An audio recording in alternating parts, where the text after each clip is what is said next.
That's awesome, though. That should be in like a 200 level film studies class. No, it shouldn't. It should, though. No, it shouldn't. I'll tell you where it should be. In Matthew McConaughey's new Lincoln commercial.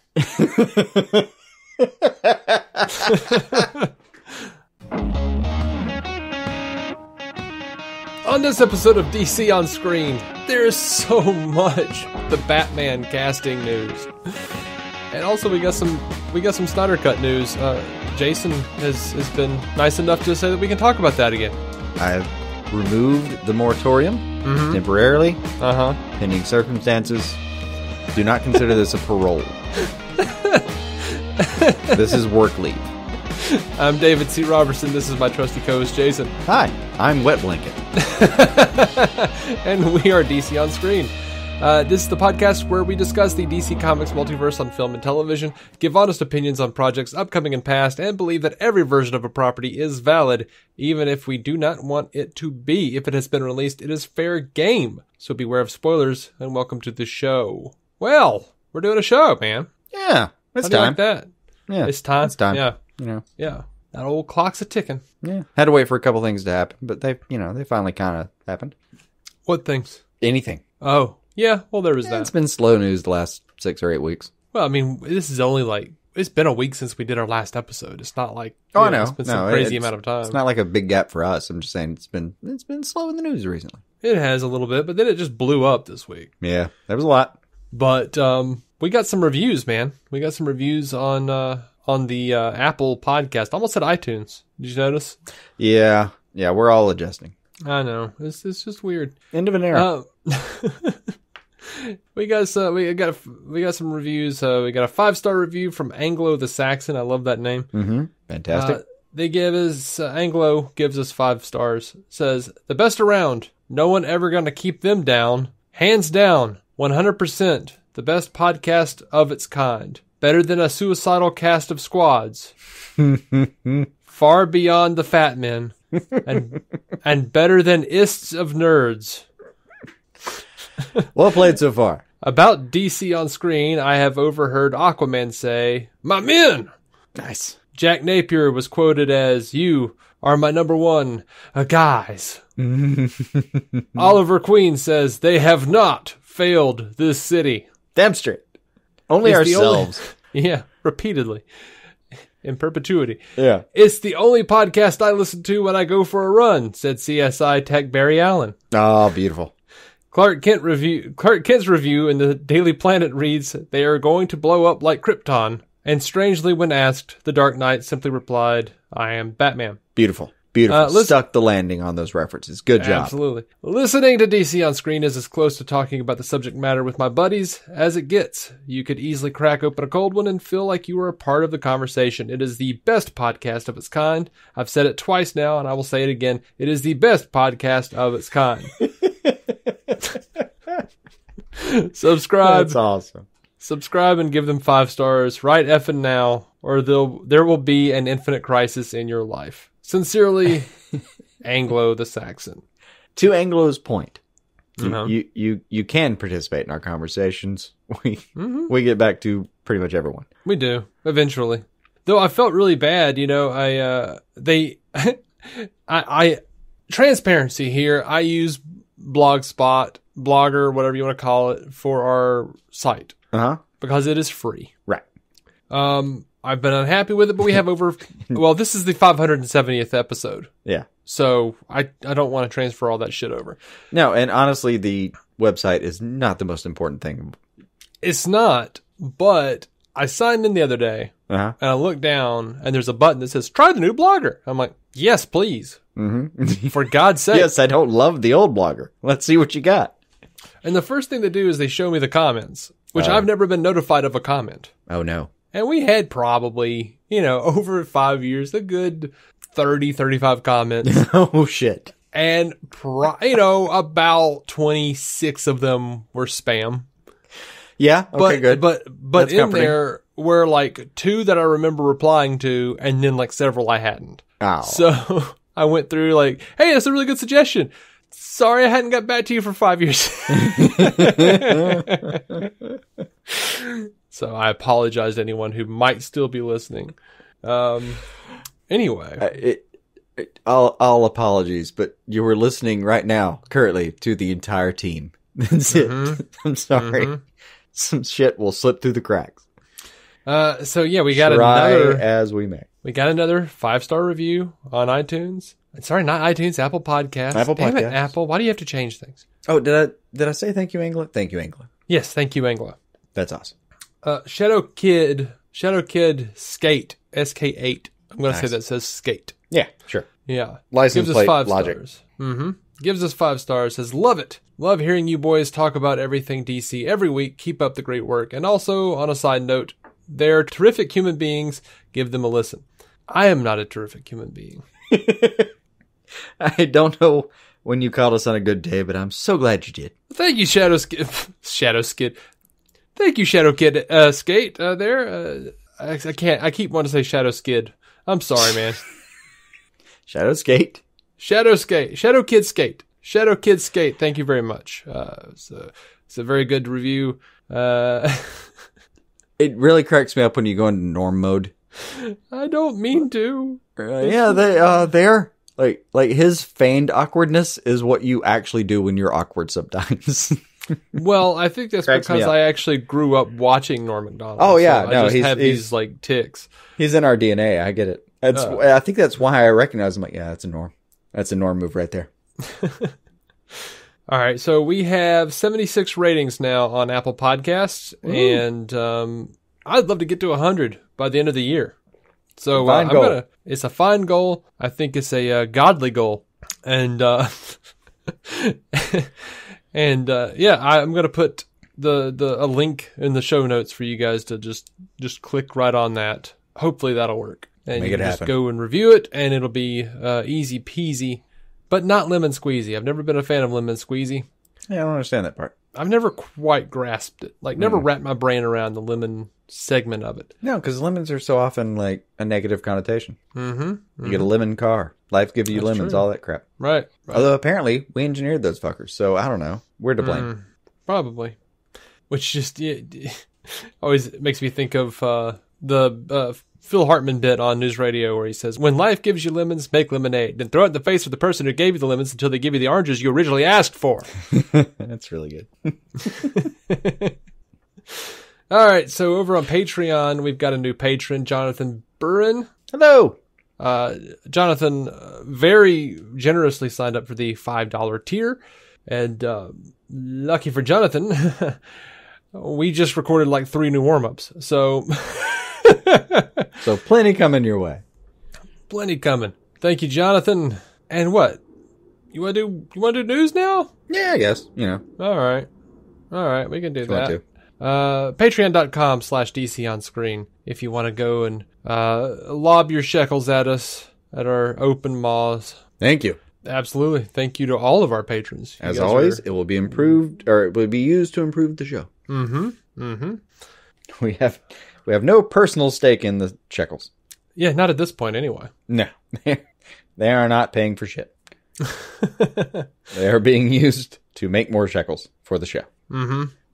All right. So, over to some news. We got Joker, right? Right.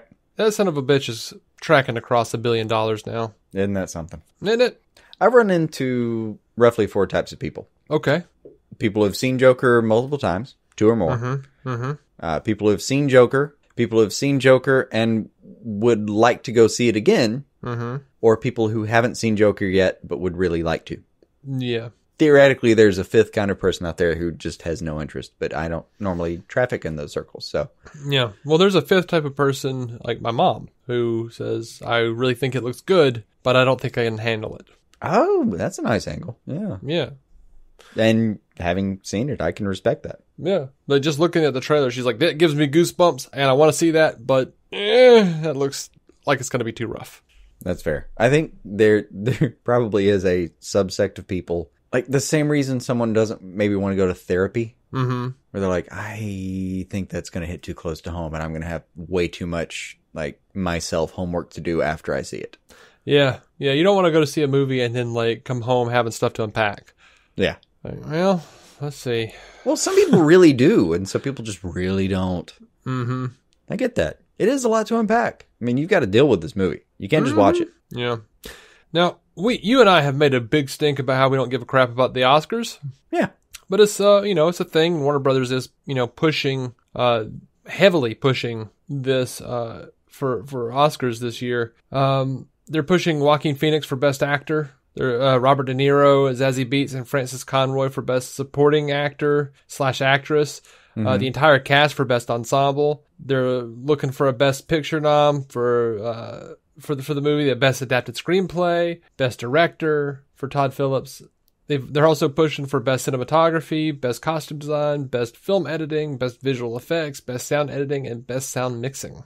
They ain't playing, man. No, there are a few of those where I'm like, I don't know if that's like Best Adaptation. I'm not sure it's an adaptation from anything that's so specific that it should be called an adaptation. It's kind of it's adapted from previous material. It's adapted from like 70 years of that character's. I mean, it's an adaptation for sure, but I'm not like, for me, the best adaptation category is like Pride and Prejudice, or something like that. Still counts. I guess it still counts. I'm not disagreeing with most of those. Like, it's a fantastic film, but I also, the other stuff they might have seen, like, I don't have time anymore. There's too many things that we watch to do this. I don't know about other stuff anymore. Yeah. I have to like carve out time to go do, the landmarks that the other humans are doing. And, God knows, man, we enjoy them, but those damn DC shows, they're like gray hairs. Yeah, dude, pluck one and cancel it, and 3 more pop up in its place. Yeah, the CW alone takes up a lot of my time. All right, Joaquin Phoenix, he's talking again about possibly doing a sequel. And he said, I wouldn't do a sequel just because the first movie is successful. That's ridiculous. I love that as a starting point. Right. He did say long before the release or before we had any idea if it would be successful, we talked about sequels. Sequels, plural. In the second or third week of shooting, I was like, Todd, can you just start working on a sequel? There's way too much to explore. And it was kind of in jest, but not really. All right. So, okay. Yeah. I can dig that. Look, if we're getting him saying this now, it's happening. The bastard is almost going over $1 billion at this point. Is tracking to cross $1 billion at this point. Yeah. In a way, it's adorable that he's saying like, well, I mean, just because it's successful, it's the most profitable, given its budget, comic book movie of all time. Are you kidding me? I mean, I would admire the shit out of them if they walked away and just said, no, we did what we wanted to do. Yeah. As of right now, it has made $948 million. Versus a $55 million budget. Yeah. Yeah, that is obscene. Like, the other ones could only dream. Because you remember, like, a lot of the big movies, Marvel, DC alike, they'll spend $250 million expecting to make $800.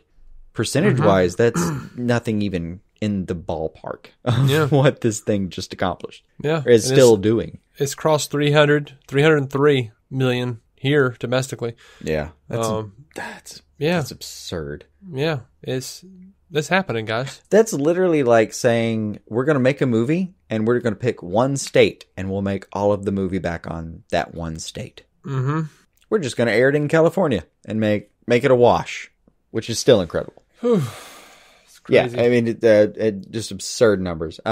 But yeah, like part of you wants to root for him being able to just walk away and be like, no, we did what we wanted to do and have like the auteur concept, and then the other part of you's like, yeah, it made all the money, man. You're gonna have to find a way to make another one of these. Yep. I don't think they have to try very hard just in terms of like, they've already talked about it. They kind of have an idea, I believe.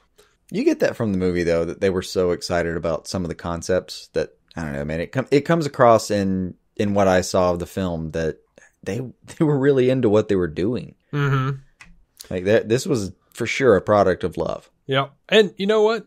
I didn't mention this last week, but HBO Max, when it launches, it's going to have Joker on its service, and it's going to have every Batman and Superman movie. Fucking awesome.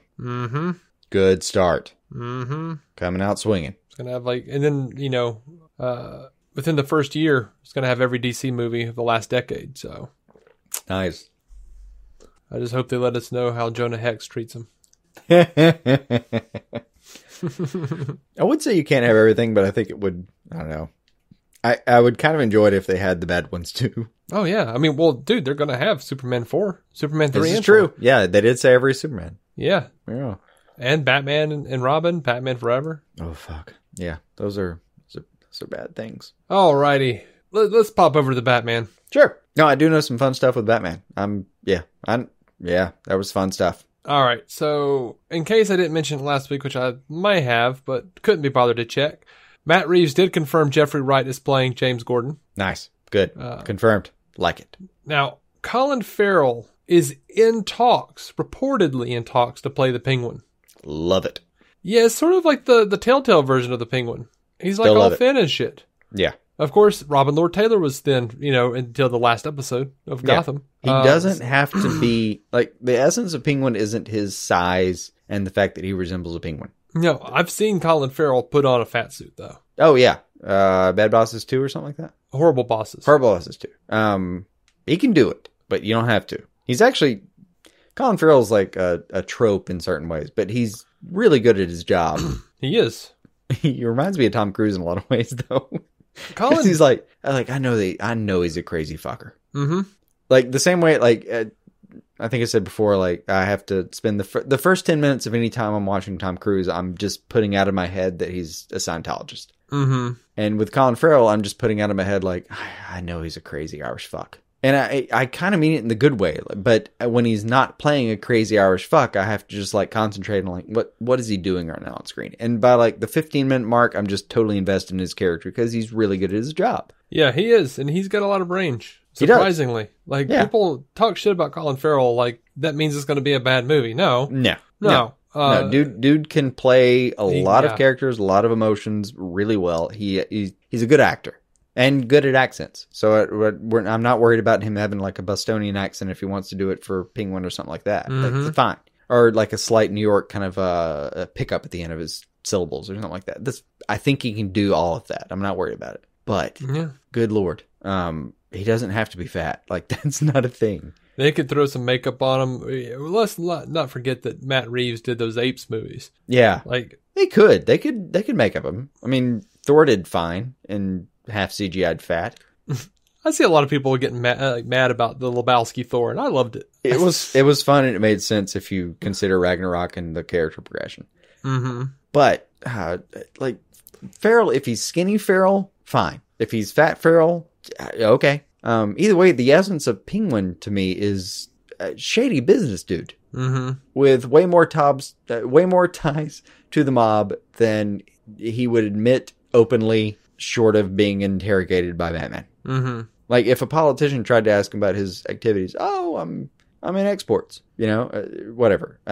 Like Penguin's the kind of guy that to me like would stand in front of the DA of Gotham, whoever it is, Harvey or whoever, and just lie to his face openly with that little like half truths, Yeah. And then go back to his iceberg lounge, enjoy the atmosphere, and make fucking shady dealings of 600 pounds crates of fucking arms deals going out to God knows who because he didn't give a shit.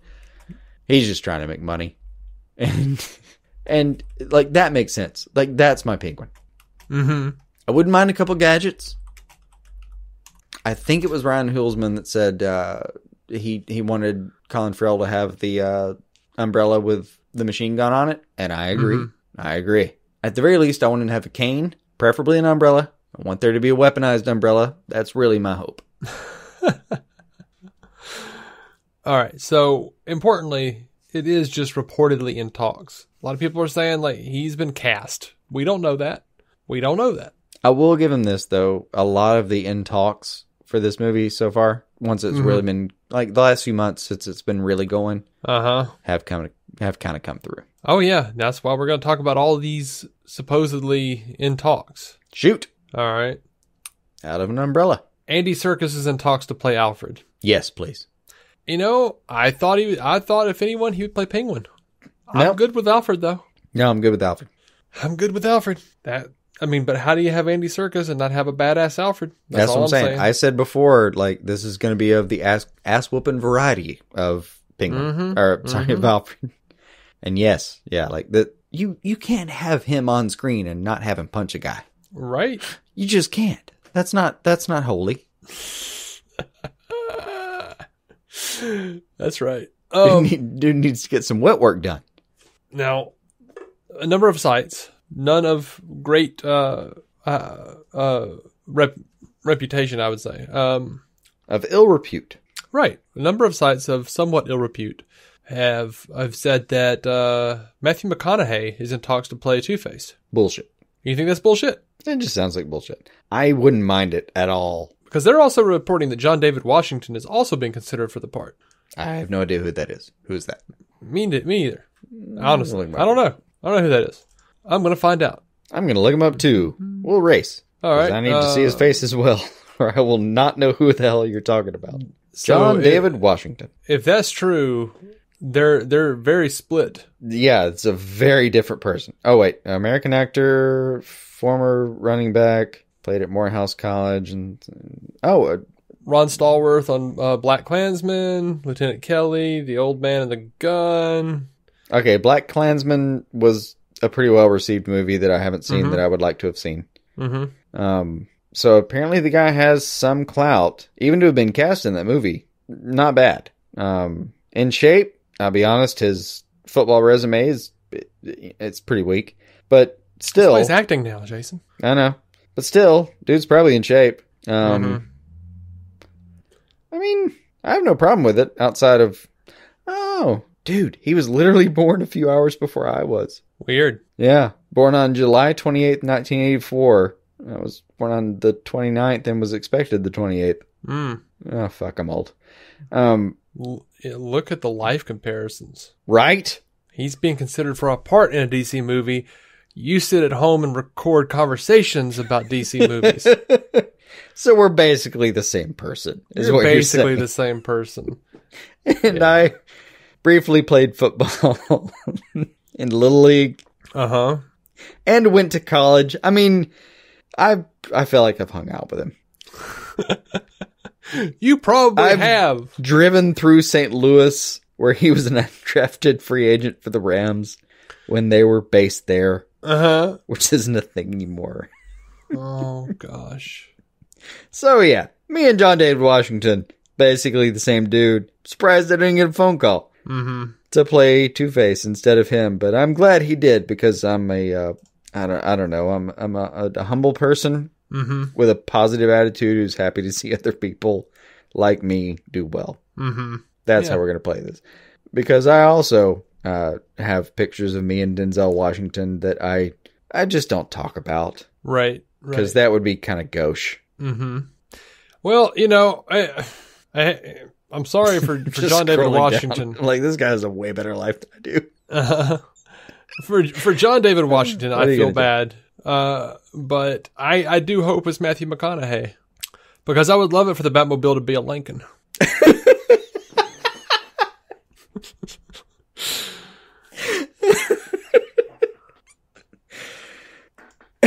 I want it to be Matthew McConaughey just so he can have two cars in front of him, one black and one white car, and one is clearly a Lincoln and one's not, and he flips a coin and he doesn't choose the Lincoln. I don't think that'll happen. I think he would be contractually obligated to at least lick the fender of the Lincoln and hum pleasantly before he got into the other car. I think that guy at this point is going contractually again. He has to be buried in a Lincoln car. Have you seen this commercial where he's driving the Lincoln through all the pink smoke? No, I haven't. Looks like the freaking Mutara Nebula from Star Trek 2. Nice. I just keep expecting the freaking Reliant to come out and start blasting away at him. And instead it's just him being introspective. Yeah, it's just McConaughey being a Lincoln douche. Yeah. All right. Well, I mean, I don't even want to go that far. I don't know that car. Looks fine. Just those commercials are so damn over the top. All righty. So we've been getting some videos and photos of Robert Pattinson training, and they've all been thusly taken down as far as I can tell. But there were some photos by Regan Machado I think that's how you say that name, but we butcher those names routinely. Regularly, yeah. He's an 8th degree red and black belt in Brazilian Jiu-Jitsu. One of the well-known Machado brothers. He's worked with some people you may have heard of. Vin Diesel, Charlie Hunnam, and Keanu Reeves on John Wick. So that's the dude training Robert Pattinson. Nice. Teaching him Jiu-Jitsu for Batman. That's a good start. Just thought I'd let you guys know about that. That's a good start. If you're at all interested in the original Suicide Squad film that David Ayer did, he posted a picture of Joker from one of their cut scenes with the whole half-charred face. Mm-hmm. And Ayer writes, "Movies are fragile. They are like dreams, haunting moments that run from your vision. They have your own logic and truth. If you change the destination after the trip is complete, is it still the same journey? The spine of Suicide Squad was Harley's journey. In many ways, it was her movie. Her escaping her relationship with Joker was the major emotional through line. A director holds an invisible compass in their hands. It guides every shot, every performance. That compass points to the destination. If the destination changes, did the journey even happen?" The answer is no, David. The answer is no. That's awesome, though. That should be in like a 200 level film studies class. No, it shouldn't. It should, though. No, it shouldn't. I'll tell you where it should be. In Matthew McConaughey's new Lincoln commercial. Movies are fragile. They're like dreams, haunting moments. I get it. I get it. I get it. I get it. But do you also have the feeling that David Ayer woke up from a dream knowing the instant, like, you know, when you wake up from a dream and you know, like, I know what beats I hit here, but I don't remember the details. Like, and maybe you remember some images, but you don't, and then within like an hour, you don't even remember that. And then within 2 hours, you don't even remember the beats. Like that part of our lives is just different from the rest of our lives. You have no connection to it.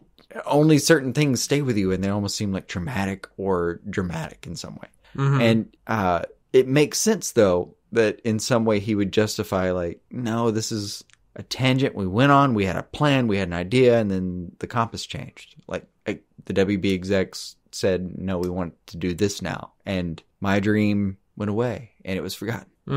I get that. That makes sense to me, and it tracks. And I kind of like that he's framing it in that way. Like, I think that may be a really poetic way of framing. Yeah, I had a plan, and the executives just said, go fuck your plan. I'm sorry. Don't go fuck your plan. You don't have time. Instead, make our plan and have loo balls about your plan. And if you don't like that, you can just fucking be fired because go fuck yourself. Because, you know, I think that's what the execs say sometimes. Yeah. Yeah. Like in the Robert Evans era like of producers, would you be surprised if that was the speech? No. I don't know. There's some insight there. There's some insight there, I think. Yeah, I think there is. I'm not saying there isn't. I'm just saying it needs to be in a Lincoln commercial. Word for word, I would have bought it if it was just in a Lincoln commercial that way. Yeah. I agree. Entertainment Tonight was talking to Jason Momoa and said, how do you feel about Robert Pattinson being cast as Batman? He says, I'm really stoked. He's a good man. He's a great actor. I'm excited about the whole thing. They said, will we ever get to see the three of you in a movie all together? Talking about Zoe Kravitz and Pattinson and Momoa, because Zoe is his stepdaughter. He says, I mean, it'd be awesome, but I don't think it's going that way. Let's just let them do their thing and I'll do my thing. Right. So that's pretty telling. Right. He also explained that Aquaman 2 is probably a year plus away. He says, I don't have a set date on that, unfortunately. No. I mean, it's happening, but... It's happening. All right, let's get over to Justice League. You ready for it, man? You ready to be the wet blanket it up? I don't want to say the phrase, make me damp. Oh, I prefer moist. Moist? I'm rooting for you, man. I really am. Make this work for me. Convince me. I don't have any special convincing powers or anything. I've said recently, and I have done some things that are can speak to it, but I miss having a sense of wonder. I would like to. I mean, I really am. I'm rooting for you. All right. Well, this first bit of news, it's not really news. It's just funny to me. Okay. Which is, more important than any other kind of news, as far as I'm concerned, on this show. Naturally. Jesse Eisenberg was asked about the Snyder Cut. And he says, why not? He says, I have no idea. I don't understand.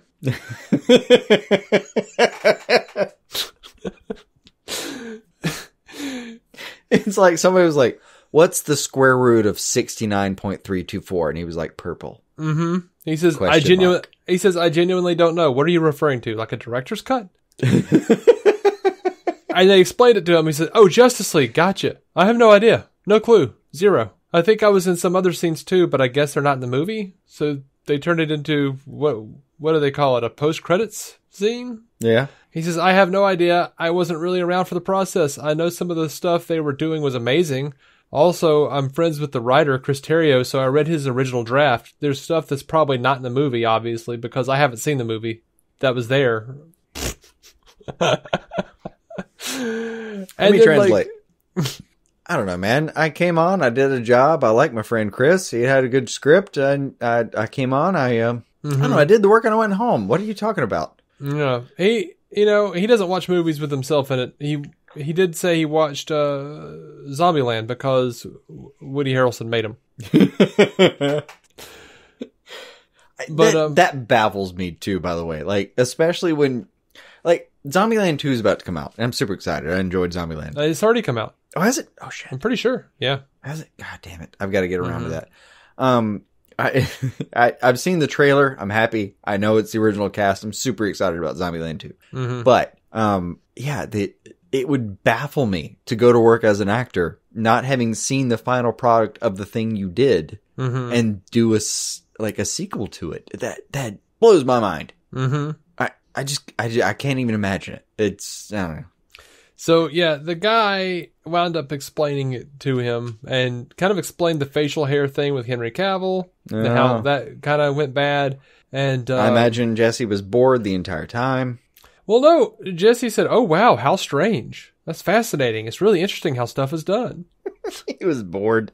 They showed him like photos of the visual effects. And then he was talking to Yahoo, and he explained that he was asked about the Snyder Cut there. He said he just heard about it. Mm-hmm. And so the guy was basically saying that, like, he was kind of scoffing at it a little bit. And Eisenberg was like, well, he was scoffing at it and acting like it wasn't like a real thing. He's like, oh, is that the feeling behind it? Okay, well, I guess that would be a cool thing to see, right? I might be in another scene of it, so sure, yeah. Like, he wants it. He said, because I did some scenes that I think are not in the movie, but I haven't seen the movie. So he's, kind of been like, hey, well, that's a cool idea. The Snyder getting to, fulfill his artistic vision. That would be a cool thing to see. I don't know. It was hypothetical. It's more than hypothetical. No, it's hypothetical in the way that, like, Jared Leto keeps saying that there's an entire Joker movie on the cutting room floor. Yeah, It's just, no, I mean, I shot some stuff that wasn't in what I've been told was, by the way, what I've been told was in the film, apparently because he, I guess, hasn't seen it. Mm-hmm. Now, Josh Horowitz. Because I guess apparently he went to Chris Terrio after and was like, what the fuck were they talking about? Oh, it's all a thing. Josh Horowitz was talking to Jason Momoa. Mm-hmm. And he was talking about the Snyder Cut. And Momoa says, I have seen it. I have seen the Snyder Cut. And Horowitz sort of balks a little bit, excitedly, but balks and says, like, how is that possible? It doesn't have the special effects. The special effects aren't done. Momoa just kind of like gets this weird cocky grin and cocks his head to the side and just stares at Horowitz and says, oh, you don't think Zach couldn't finish? And then he just like catches himself and just stops talking. And then says, I think the public needs to see it. I'm obviously indebted to Warner and DC, and I don't know how they feel about it, but as a fan, I'm very, very happy I got to see it. I want him to be right. I really do. Now, we were talking about earlier. I've also seen the end of that interview where the guy keeps bringing it up, and he just says, next question, brother. Mm-hmm. Mm-hmm. Like, I want him to be right. I really do. But Jason Momoa is 90% puppy. Yeah, you said he was a vivid dreamer in our messenger chat. Yes. I do. And I hope he's seen it. And I really like the idea that Snyder privately, like, he's like, dude, you don't think Snyder could have finished that? On the one hand, I like to think that a director of films that I've seen that I really love, and I really love Zack Snyder's work. No question about that. I want to see this cut because I want to see more of his work. I fucking love the guy. Like, Watchmen's my favorite thing ever. Mm-hmm. And some of the stuff we cover is like not even far behind it. But on the one hand, you have to weigh, to what extent does he know the nuts and bolts? Like, can he actually get on like Oracle and do graphic effects, or does he not know what the fuck's going on with that? Can he finish this film? Soup to nuts. I think he has enough friends that he could plow. I think he would. I think he would throw enough of his own money in to finish it. Possibly. Yeah, I know he's got it. I know he has enough money to finish it, but he also is working on something that's not his property. He doesn't own this thing. He doesn't even own the masters of, like, I would say the master tapes, because I'm a fucking Beatles fan, and that's I think he does. I think he has all the, I think he does have all the footage, because he consistently shows video or clips of video or whatever, like photos of video, screenshots. Yeah. It's what I was, of all the master takes and stuff. Like, he does, but he shows screenshots, not. Yeah. I'm not saying he could distribute it, footage, but I think he's got all the developed footage. I think he's got everything. He might have all the footage. He might have the entire thing on a hard drive, and he has said he's got it. I don't even disbelieve him. It's just the release of it. No. But if he threw his own money into actually finishing it, and Warner Brothers didn't have to spend that money, it's way more likely that they'll put it out. Look, maybe. It still has to not interfere with the things they're doing. And the fact that it will interfere with the things they're doing is not working for it. Now, the fact that they're already doing Joker and they're going to do it. Like, I think the release of The Batman, Matt Reeves The Batman, will determine whether we're going to see a Justice League Snyder Cut. Because if you can do another version of characters that are kind of quasi in universe, that are already represented, like Todd Phillips' Joker is a different thing entirely. If you want to do this and make it work, you have to prove, I think, to Warner Brothers executives who are old school, after all. A lot of them. I think Hamada has a pretty good hat on him, but a lot of them are pretty old school. I think you have to prove to them that you can do a different version of a thing, even if it's an ongoing thing, and that audiences are going to accept it. And if that's the case, and they didn't have a lot in it, and they could just release it and make a few bucks, fuck, I think we might get to see this thing. But at the very least, I don't think we'll see it until there's at least a reception of the Batman. But like, Filthy Cash, like you've not even Filthy Cash, just general audience. Mm-hmm. You've seen people who are like, well, I just don't understand why this is what Batman's doing now, because last time I saw him, he was facing off with Joker, and wasn't that Heath Ledger? And like, they don't understand this is a different set of movies. Mm-hmm. And I'm not even detracting from those people. They're just, this isn't what they focus on in their life like we do, but they have other dreams and intuitions and shit that runs their life. And this is just a little sidebar they have that they come back to every now and then. And, they enjoyed the Nolan movies, or they enjoyed the Chris Reeves Superman, and they entirely different for them. But if you can prove to the people in charge who are worried about those people, who are the general audience, who are the people who will make it an $800 million movie instead of a $250 million movie, that they will understand and will get it if you do a different version, even if it's slightly in the same universe. Until then, I don't see it, even if it's at zero cost. But if you can prove with something like the Batman that is actually a thing that will stand, fuck, we may get to actually see it. Yeah. Now, someone asked the Justice League VFX supervisors to confirm, or basically what they thought about Momoa's comments. Yeah. And one of them responded and said that many of the VFX shots are complete. Some percentage were various stages of completion, from early post-visual to almost done, but not quite. Even the Snyder's posts can confirm that. And Junkie XL has come out and said that the full score is ready and done. It's just, he's not using it for anything else. He says it's a really great score. It's just been there. It's just there. It never goes away. We'll see what happens in the future. I liked his work. I would like to have heard more of it. I really would. Mm-hmm. Fabian Wagner, the cinematographer, puts out a post of Batman standing on a Snyder Cut logo and says Sundays are for the League and the Snyder Cut. Nice. Like he's in full support of it. So you know, I'm hoping to see it one day. It looks like everyone involved is pretty interested in seeing it happen. This was great. Have you seen any of the Ryan Reynolds aviation gin commercials that he's been putting out on his Twitter feed? Yes, and the first one where he announced it was great.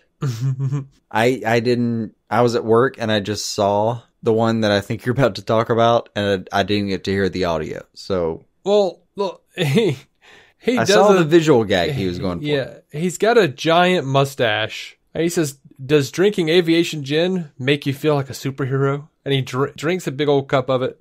And he comes back and he pulls the cup down, and suddenly like the mustache is gone, but like his chin and his mouth are moving independently of like the fleshy part over his lip. Yeah. And he looked like a Max Headroom video from the like nose down. Henry Cavill responded and says, "Can't CGI the pain away. Make mine a double." Oh shit. Good job. Good job. I just really enjoyed that. Felt like mentioning it. That's solid. There has not been any, I don't know. No one has positively responded to that fucking mustache. It was terrible. It was fucking terrible. It was a Bane. No, a Bane mask would have been preferable. Yeah. Or, you know how in Outsiders, right now, Young Justice Outsiders, Connor kind of wears like a black mask when he's out doing stealth missions? Mm-hmm. Yeah, do that. Do that instead. I wonder if it really would have been harder for them to just CG a beard onto Superman. Yeah, like he comes back from the dead and he has a beard. It also all right. Here's the like it wouldn't have mattered. Where Superman has had short hair. He's always had the little curly Q up front, and well, mostly always had. But he's had short hair. He's had a mullet for God's sake. He's had rock star hair, like 80s metal rock star hair if he wanted to. Fuck it, do all that, but with the face. Like, yeah, like he had a beard when he was running around the country listening to Chris Cornell songs. Fucking like, let him just keep that. Like, yeah, just do that instead. Yeah. What's funny is I've seen a couple of people, because of the deep fake software that's out there now. I've seen people actually take Justice League and put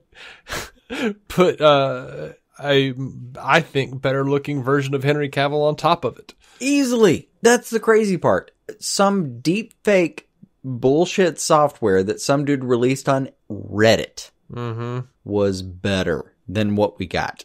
That's insane. Now that doesn't account for the up-resing and all of that you would need to do, but there are caveats. But that base software, and I don't know its limits, but that base software did a better job with a lot of things than what we saw. Like, it did such a good job, the porn sites outlawed it at some point. That's crazy. Where at some point porn is like, no, we're not okay with this. The first 20 listings are going to be teen/family sibling related, but we're not okay with this. That's insane. Is that true? Yes. Oh, like, I promise you, go to Pornhub right now, and I promise you the first 20 listings are going to have at least 5, probably more like 10, the word teen somewhere in there. And every time you read it... I was talking about the family, sibling. Oh, thing. yeah, step... Oh, no, I'm sorry. When I say family, I mean step something. Oh. Stepmom, blah, blah, blah. Teen first, blah, blah, blah. Just, like, at best, you're looking at it thinking, like, I hope they mean 18 or 19. Or in step, you're like, I don't even know what to hope for with this. This is just wrong on every level.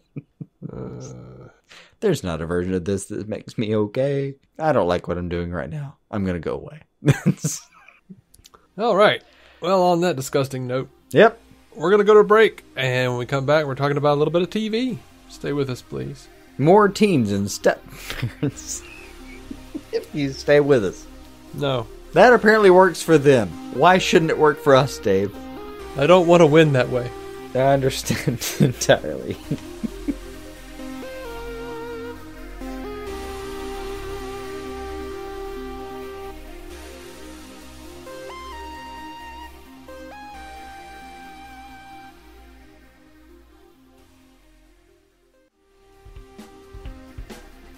All right, we are back. Got a little TV news. Stephen Amell has confirmed that Emily Bett Rickards is going to come back for the finale. Sweet. Of Arrow. And, that was a hope. Yeah. I mean, I figured she would. I mean, she had a good exit, but this season has been kind of a greatest hits of some of the past, and yeah, I would love to see her again. Yeah, and Mark Guggenheim even responded to that and says that we'll be finding out about more old friends returning in the coming weeks. Arrow's kind of killing it this year. Yeah. So far. So far, great. TV Line is saying Paul Blackthorne is coming back. Paul Blackthorne says he'll be coming back on. Beautiful. He says, delighted to be popping back for a spot of Arrow. You British fuck. Okay. Yeah. Happy to see you, though. Oh. Delighted to be hopping back for a spot of Arrow. Now, this pissed me off. Oh. So, ever since the first episode, the first season of Arrow, alright, the penultimate episode of each season has taken its title from a Bruce Springsteen song. Have we talked about that? I think we have. I feel like we must have. However, this year will be different because the studio required them to make the title of the episode, since it's a backdoor pilot for a planned spinoff. They wanted it to be the title of the planned spinoff, which is why 809 is going to be called Green Arrow and the Canaries. And Guggenheim says, unfortunately, the studio required us to officially title the episode of the planned spinoff, thus demonstrating no respect for tradition. Therefore, I would appreciate it if we could all just agree that the real title of 809 is Living in the Future. Thank you all. That's awesome. It also makes a lot of sense in the sense that, like, I don't know Bruce Springsteen. I really don't know him very well, but I do know that he's a disaffected songwriter, and it makes a lot of sense that he would be disrespected in the last season. That part tracks with me. That being said, there you go. If you played one of his songs, I might notice because of his voice. I don't know. Maybe he's good. I have not had time. I'm not a big fan. I'm not either. I gave it a shot. Just never stuck to me. Yeah. I tried hard too. I was specifically told, hey Dave, you like Bob Dylan, you like Tom Petty, you like all these old guys, check this guy out, Bruce Springsteen. I'm like, yeah, I'm aware of Bruce Springsteen.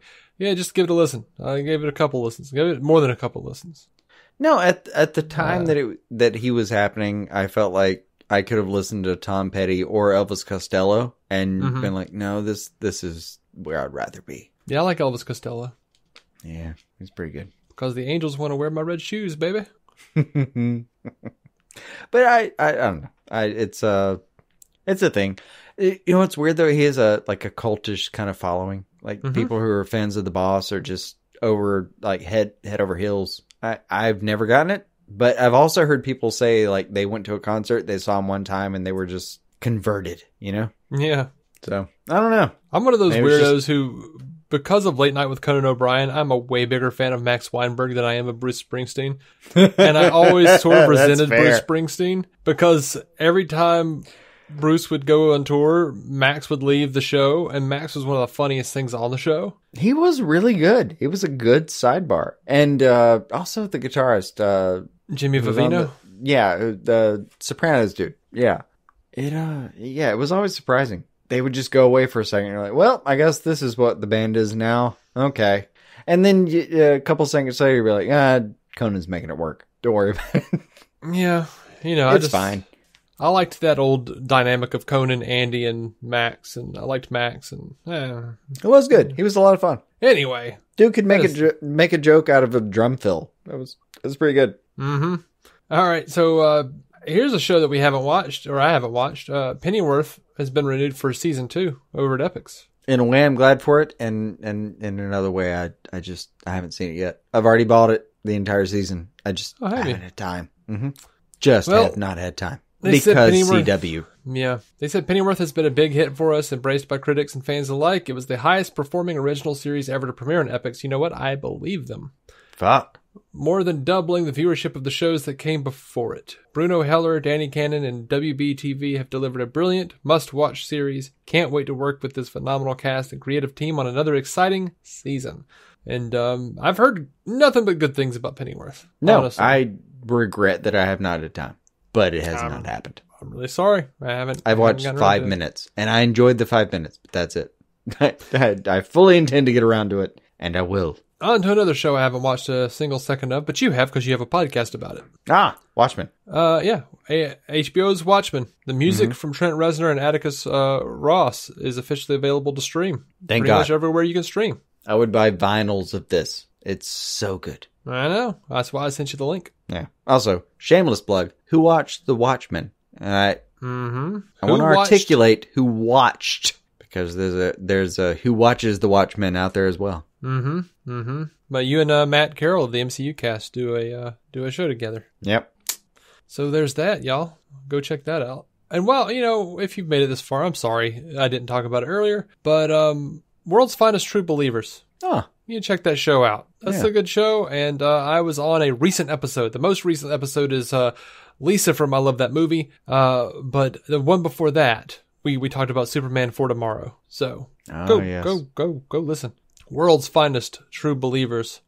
Anyway, Harley Quinn, the animated series. You know what? Coming up in a few weeks. Yeah, and this reviewer Alex Zalbin over on Twitter decided to show us pieces of the embargo letter that DC Universe sent out for Harley Quinn. It says the embargo letter for DC Universe's new Harley Quinn series is chef's kiss. Mwah. The segments that he chose to share. Song, as they say. Here are the segments that he chose to share. Let's cut to the chase. You have a million TV shows to watch, and every PR executive is selling you hard on why the show they've asked you to watch/review is the next Fleabag. Well, Harley Quinn is not as good as Fleabag. But Harley Quinn is objectively eligible for more Annie Awards than Fleabag. Also, we think this show turned out pretty good. Like we'd actually watch it, unlike several other shows we've worked on. That's fantastic. Lastly, and this is of the utmost importance, please, please, please make sure you spoil whatever the F you want. Seriously, we just want people to watch the show, so if you need to spoil something in your review, we don't give a shit. Get your spoiler on. Now, he also says one other thing he really appreciates about the embargo letter is... fuck moratoriums. Good job. Yeah. He says they highlighted the episodes we should watch to get the sense of the series in case we run out of time. And that is very helpful. Nice. I don't know. I like that. That's fantastic. That's really good. That's really confident as well. They're not hiding behind anything. Just fuck it. I don't care how it happens. Just watch the damn show, man. I like it. We ain't playing about this. Just do it. Spoil that shit. I'm not worried about spoilers for that show. Nope. I feel like if we had been given spoilers about even the first season of Brave and the Bold, you would still have gotten to the end of the first season of Brave and the Bold and thought, I didn't see some of that coming. Oh, yeah. But, Brave and the Bold was one of those situations where I watched the last episode and wept my eyes out and decided I was going to watch the show. Oh, I understand. But looking back, first season, you never knew what you were going to get into. I mean, first episode is fucking Blue Beetle. Yep. That's crazy. Will Friedle playing Blue Beetle. Yeah. That's crazy. That's even the first thing you pull up if you're going to do like a Batman Brave and the Bold kind of thing. That's just an insane place to start. And then to have gone the places they did, you never knew. Like if you were watching it season to season or episode or week to week or whatever, you were fucked. You had no idea what was going to happen. I mean, you and I watched it after it already aired and still had no the fuck idea what was going to happen. Really good show to watch in an inspired state. Yeah, certain episodes will send you into a certain place mentally. Especially if you've had some help. Yeah. All right. I think we're done. I don't have anything else. I got nothing. All right. Well, in that case, please remember to help us out on the reviews, the ratings and reviews. We are 76 in. Help us get to 100. And we'll say your name on the show and be nice about you. Congratulate you. And if you'd like to help us further in a more monetary fashion, Patreon.com/DC on screen. What? I don't know. The cough made me laugh. But it wasn't a cough. It was a throat clear. And even though no one could see it, I was straightening an invisible tie. Mm-hmm. That's kind of what I imagined. Your spine got straighter. I can't help it, man. You were suddenly more presentable in general? Yeah, I get that. Mm-hmm. Mm-hmm. All right. Until next time, let me give you the internal dialogue real quick. Help us. Please. Please help us. We want to do this more and better. Please give us the things because we need that. Jason. Mm-hmm. Jason. Mm-hmm. Show some dignity. No. Nobody likes the stench of desperation. Give us reviews and money or That's whatever. The stench of honesty. It doesn't matter. Whatevs. Don't listen to Jason. Please, give us the means to do this more and better. We would like to expand, and we need your help. We would? I think we need to have some talks. I mean, yes to stuff like equipment. Mm-hmm. Yeah. But, expanding. I don't know what we're talking about here. I don't know exactly what we're talking about right now. Oh, mostly equipment and marketing. Oh, yes. Yeah. And yes. That's the expansion. Yes. Yeah. My big goal is I want to have a DC on screen cookout. Yeah, I'm still looking forward to that. I still want to do that. Mm-hmm. Like a DC on screen barbecue. Let's fry up some corn cobs or something. Yep. Fry up some fish or something. I don't know. Mm-hmm. Oh, DC on screen fish fry. Come on down. Fish fry. Dagger Lincoln. Take your stuff. Bring it on down. I'm a pork a pig. We're gonna make this happen. That's right. We're gonna go down to the Piggly Wiggly, get us some buttermilk. I ain't about the pig wiggly. I know a guy. We're gonna get this before it gets to the pig. No, man. Before it gets to the Piggly Wiggly, I know a guy. He got hog. We're gonna make it happen before that. Only the best for the DC on screen listeners. We ain't going to one of your guys. We're going down to the Piggly Wiggly. No, my guy is an organic pigger. We're gonna go to him. We're gonna get some of his molasses. The only thing organic about that boy is he stuck that pig with his organic stick. We don't need his pig sticking knob aside. We're gonna make sure he works. We don't need to feed our listeners cream-filled pork. Nobody needs that. All right, until next time, keep some DC in your screen. Thank you. Bless you. Forgive us. Our intro music is by Jason Goss and Michael Shackelford. Michael's band, Galactic Engineers of Magnetic Sounds, or GEMS, can be found on SoundCloud and Bandcamp. Visit DCOnScreen.com to find our Patreon, merch, contact information, and every episode of the show for free, including crossovers we've done with other podcasts. DC On Screen is a maladjusted production. For more from me and Jason, including sketch comedy, vlogs, parodies, and our improvised web series Hey Guy, visit maladjusted.tv.